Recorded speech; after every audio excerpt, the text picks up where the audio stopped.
Hello viewers, welcome to my YouTube channel.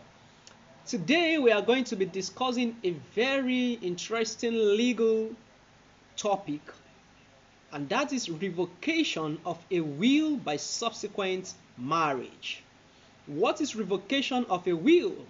Revocation of a will simply means a situation where a will is no longer valid because that will is not speaking the mind of the maker, because the will is no longer conveying, is no longer expressing the true intentions of a maker.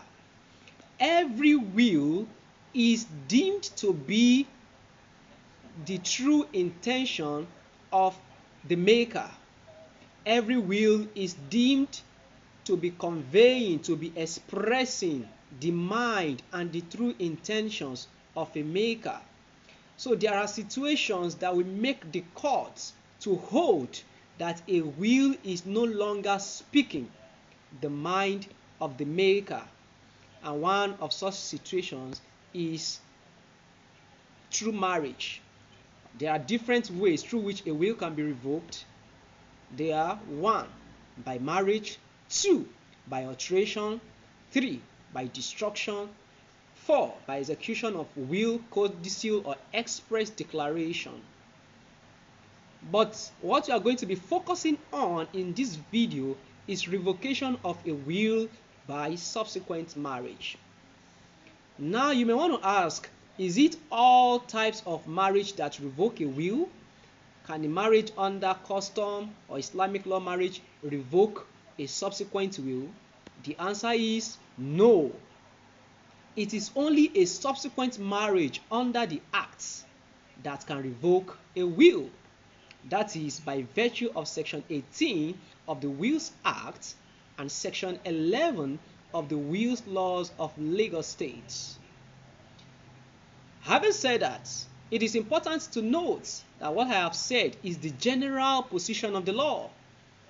There are exceptions to this general principle, and we are going to be looking at the exceptions.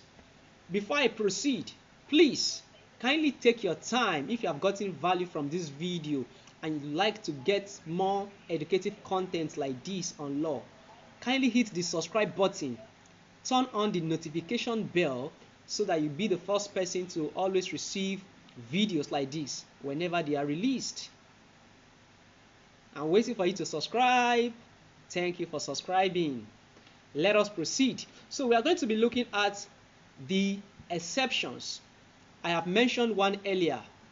A subsequent marriage under customary law or under Islamic law cannot revoke a will.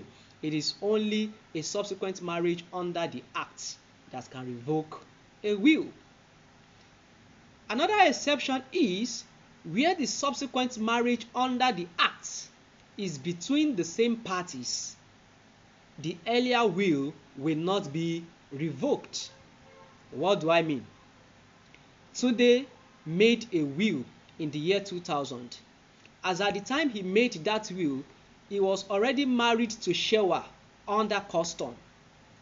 In the year 2024, Tunde decides to marry Shewa again by going to the registry, by celebrating marriage under the acts. The will of year 2000 will not be revoked because it is still the same Tunde and Shewa in the year 2000 that are still getting married together in the year 2024. It will have been a different case if the subsequent marriage was between Tunde and another person. I hope you get it. Thank you. Another exception is where the marriage was a confirmation. What is confirmation? A will has been made before the subsequent statutory marriage, right? But reference was made to a particular person. Let's say before I married Precious, for instance, I already made a will before my marriage to Precious. But in that will, I indicate that I'll be getting married to Precious and it's still the same Precious that I marry under the act, the subsequent marriage under the act will not revoke that will, because that marriage is a confirmation of what I have said before.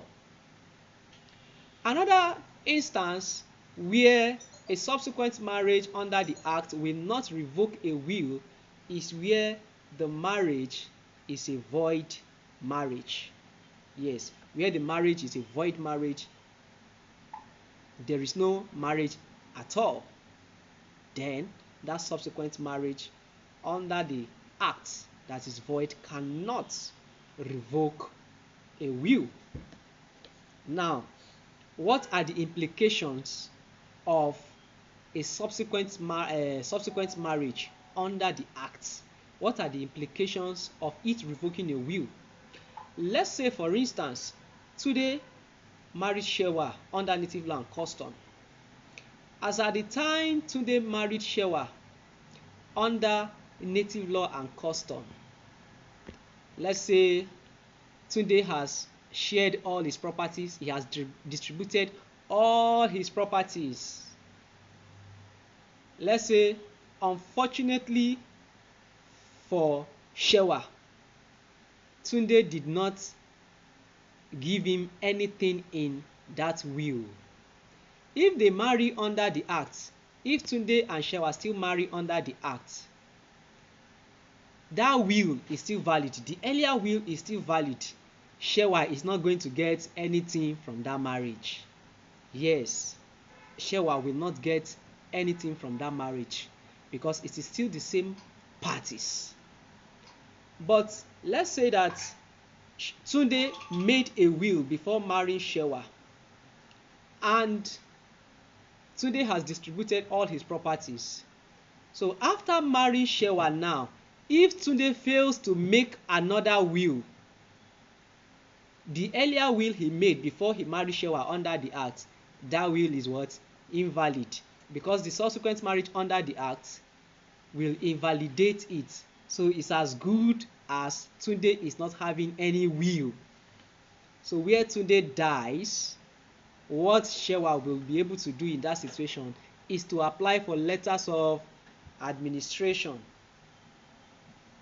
So it is important that you know all these things, so you will know where your will is valid or your will is no longer valid.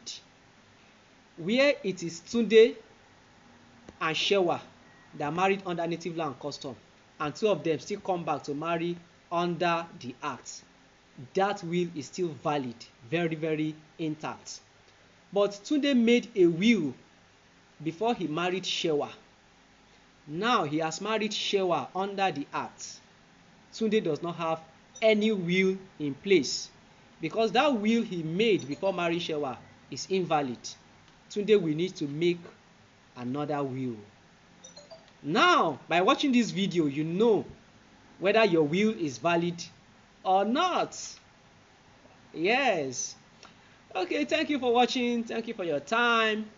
Don't forget to like this video, share with your family and friends, and also subscribe to my YouTube channel. Thank you. God bless you.